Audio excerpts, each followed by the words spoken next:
ఆశీర్వదించండి. నిండు నూరేళ్ళు సంతోషంగా ఉండండి బాబు. హలో, చెప్పు కవిత. అక్క, అతను నన్ను మోసం చేశాడక్క. ఏంటమ్మా నువ్వు అనేది? అతను జానకిని పెళ్లి చేసుకున్నాడు, నాకు ద్రోహం చేశాడక్క. అతన్ని నమ్మి నేను ఎన్నో కలలు కన్నాను, నాకిప్పుడు బతకాలం లేదక్క. నువ్వు అలా మాట్లాడుకమ్మా, అతన్ని మర్చిపో. ఇంకో సంబంధం చూస్తాను కవిత, ముందు నువ్వు ఇంటికి రా. ఇంక నీకు భారంగా ఉండను, నా జీవితాన్ని ముగించుకుంటాను. అయ్యో వద్దు కవిత, అలా పిచ్చిగా మాట్లాడుకమ్మా. లేదక్క, ఈ మోసాన్ని నేను తట్టుకోలేకపోతున్నాను, నేను చచ్చిపోతాను. ఆ విధంగా మాట్లాడుకమ్మా, అటువంటి పిచ్చి పని ఏం చేయకు. నాకు బతకాలం లేదక్క, నేను చేస్తాను. నువ్వు పెళ్లి చేసుకుని సంతోషంగా ఉండక్క. కవిత, నువ్వు ఎక్కడున్నావు కవిత? కవిత చెప్పు కవిత, నువ్వు ఎక్కడున్నావు? చెప్పు కవిత, నువ్వు ఎక్కడున్నావు కవిత? అయ్యో. కవిత, కవిత.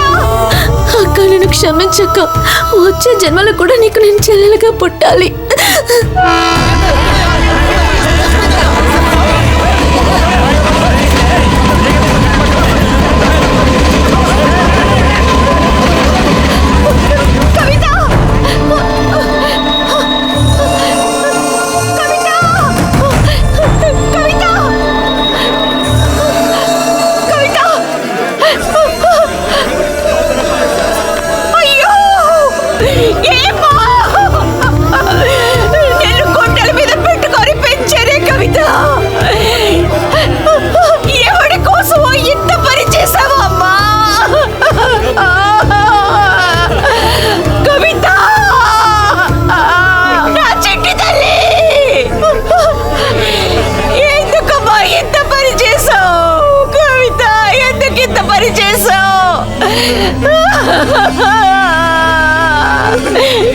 నీకు గుర్తు రాలేదా?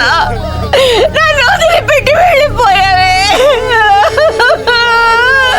నేను ఇలా చూస్తుంటే నా గుండె బద్దలైపోతుంది కవిత.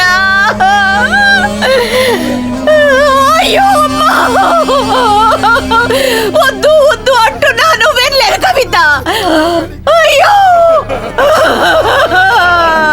ఏమా, ఎందుకమ్మా అక్క నీకు గుర్తుకు రాలేదా కవిత?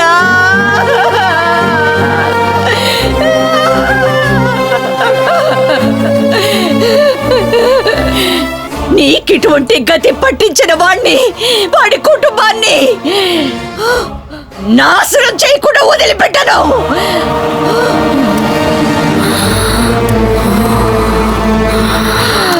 నా కవితను నాకు దూరం చేశాడు.